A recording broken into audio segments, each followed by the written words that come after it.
year ago when I chose my topic, I had no idea of its relevance that it would have.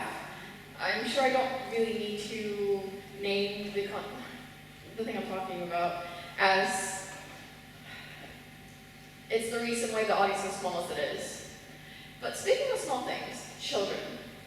I'm going to assume that all of you've seen them, heard them, and been one at one point in your life.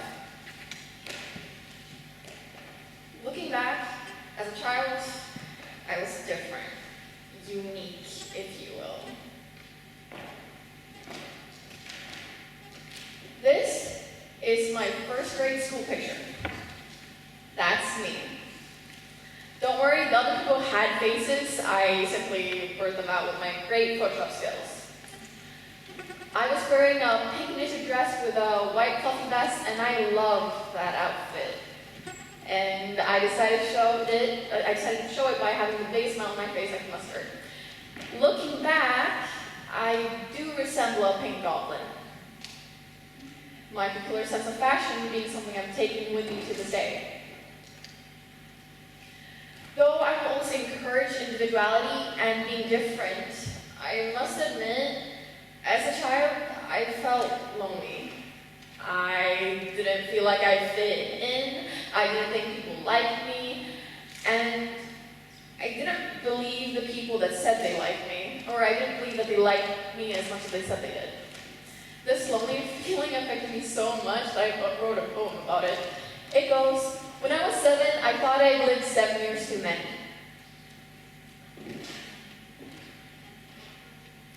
My mother always said I was a bit dramatic. When I was younger, my emotions were very visible on my face. Evidence of this being a short clip of my brother filming me while I'm sad, standing up on a bench.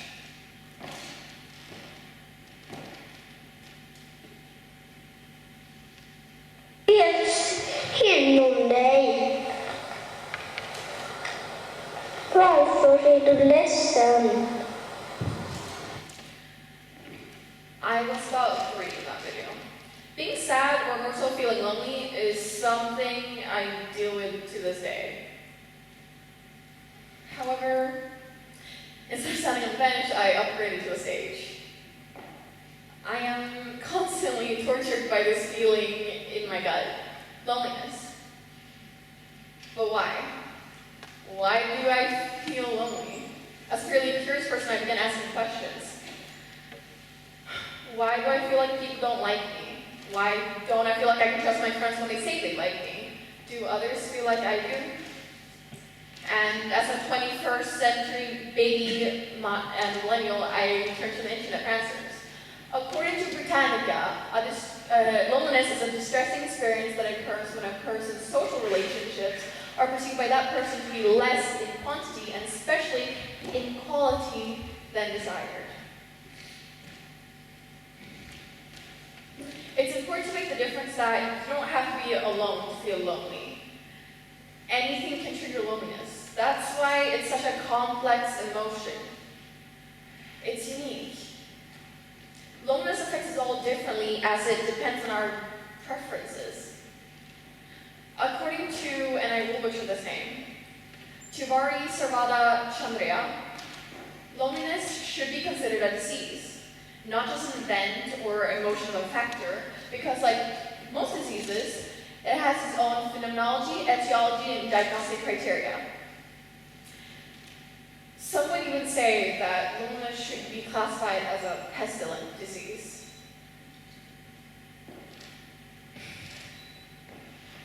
Feeling alone can translate into physical sickness. Literature reviews stating that lack of social connections is more damaging than smoking 15 cigarettes a day.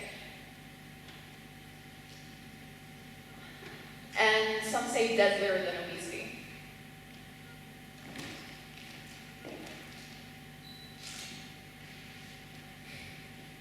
Humans, by definitions, are social creatures. That makes social interaction a need, not a want.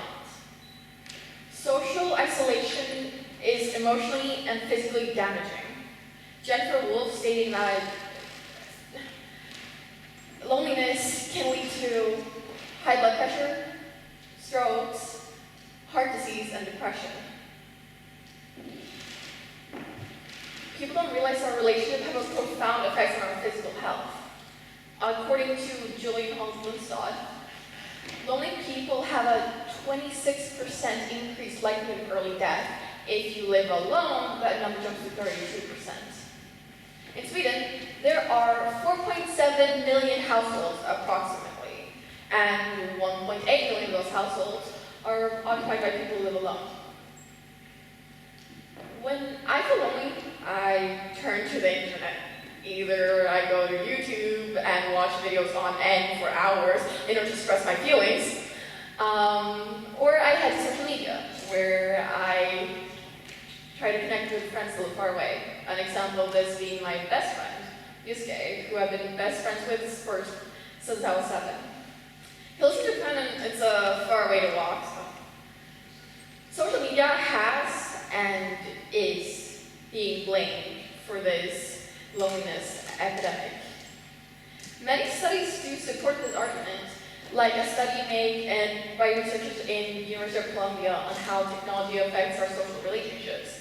The lead author, Ryan Dreyer, stating that the presence of phone during dinner have trouble staying present in the moment. This affecting their ability to engage with others. Positive engagement is important. It's important for our well-being, and these positive interactions were shown to be affected by the presence of our phones. While both agrees that the increase of loneliness is related to social media isn't completely to blame.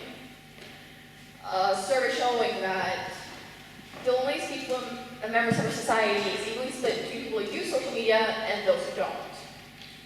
Specifically, teenagers seem to be in the focus when talking about loneliness levels in social media. Many news articles and parents saying, oh, children are becoming lonely and depressed due to social media. However, Dr. John M. Gerhold, a psychologist and researcher, said that teens don't become lonely because they go online. They go online to deal with their loneliness.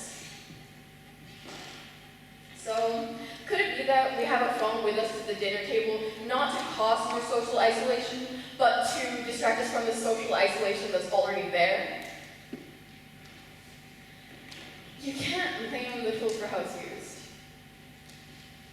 And now, during the pandemic, when it's vital for us to keep social distance and be isolated, our phones, social media, and communication platforms have been so important for us to maintain our social engagement and being active. Not only has social media helped people become more aware of or become more up to date with to-date facts, but also it's helped our society to become more engaged with each other and bring us together so that during this isolation, we don't have to feel so isolated. You must be thinking, wow, if loneliness is such an important thing, then how come I haven't heard anyone doing anything about it? Well, I can't really answer why you haven't heard anything about it, but people are trying to do things to fight this epidemic. Here in Sweden, our researchers showed that 92% of our students who live in self-accommodations experience loneliness on a weekly basis. And where they experience that loneliness is at home. So, an experiment was made. They had students, as well as elderly live together in an apartment complex. And they had weekly activities and social gatherings. And the experiment showed had great results. An organization that works to prevent loneliness is Campaign to End Loneliness, who have been experts in the field since 2011. And they've been working together with individuals and different foundations in order to not only to increase awareness, but in order to plan, organize solutions, especially in the UK, on how to minimize the amount of loneliness that the average person feels.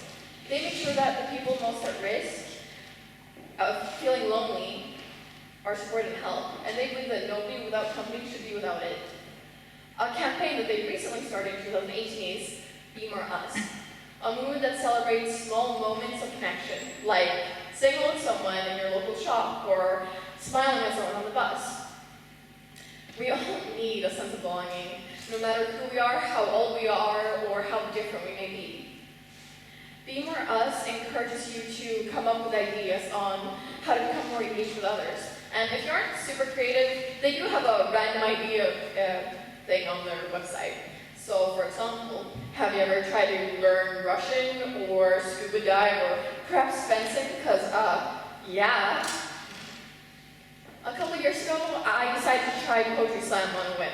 Well, more like a dear teacher's suggestion. Thank you, Mr. Shakin. And in all honesty, it's probably one of the best things I've ever done. I joined this community of diverse individuals of different ages, me being youngest at 12 years old, and doing something and one thing only, writing and competing in poetry. The poem I wrote about how when I was 7 years old, I thought I'd lived some years too many, it was true, I meant it. However, I know for a fact that if I hadn't lived the 11 following years, I would have regretted it. I would have never met my best friend. I wouldn't have met any of my best friends. I would have never found out about all the things I'm passionate about. And I would have never seen my mother slip on a banana peel. The heart. Loneliness affects us in the worst ways. Self-isolation leads to desolation. So try to